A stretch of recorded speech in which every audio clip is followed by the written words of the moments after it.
गहरी रात में चांद की रोशनी जंगल के पेड़ों से छनकर जमीन पर गिर रही थी। 3 दोस्त अली, जैन और सारा पुराने खंडहरों की ओर बढ़ रहे थे। अली के हाथ में धूल भरा पुराना नक्शा था जो उसे अपने दादा की लाइब्रेरी में मिला था। नक्शे के मुताबिक जंगल के बीच एक जादुई ताज छिपा था जो पहनने वाले को अजेय बना सकता था। लेकिन इसे हासिल करना आसान नहीं था क्योंकि रास्ते में खतरनाक पहरेदार और जादुई शक्तियां थीं। जैसे ही वे जंगल में दाखिल हुए, चारों तरफ अजीब सी फुसफुसाहट गूंजने लगी।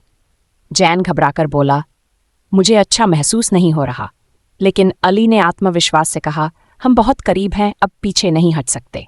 कुछ ही देर में वे खंडहरों के प्रवेश द्वार पर पहुंच गए।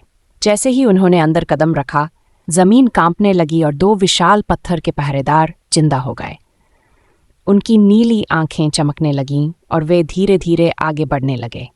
सारा ने जल्दी से अपनी जादुई किताब निकाली और पढ़ा, इन्हें हराने का तरीका है अपना अक्स दिखाना। अली ने अपनी चमकदार ढाल निकाली और उनके सामने कर दी। जैसे ही पहरेदारों ने अपनी परछाई देखी, वे पत्थर के ढेर में बदल गए और रास्ता साफ हो गया।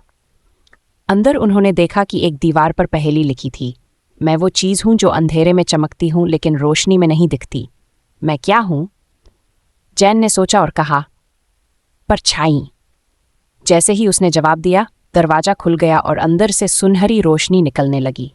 कमरे के बीचों बीच एक चमकता ताज रखा था जिसके चारों ओर नीली रोशनी घूम रही थी। जैसे ही अली ने उसे छूने के लिए हाथ बढ़ाया, एक गहरी गूंजती आवाज आई, यह ताज केवल उसी का है जिसके दिल में सच्चाई है। अली कुछ सेकंड रुका, फिर निडरता से ताज को छू लिया।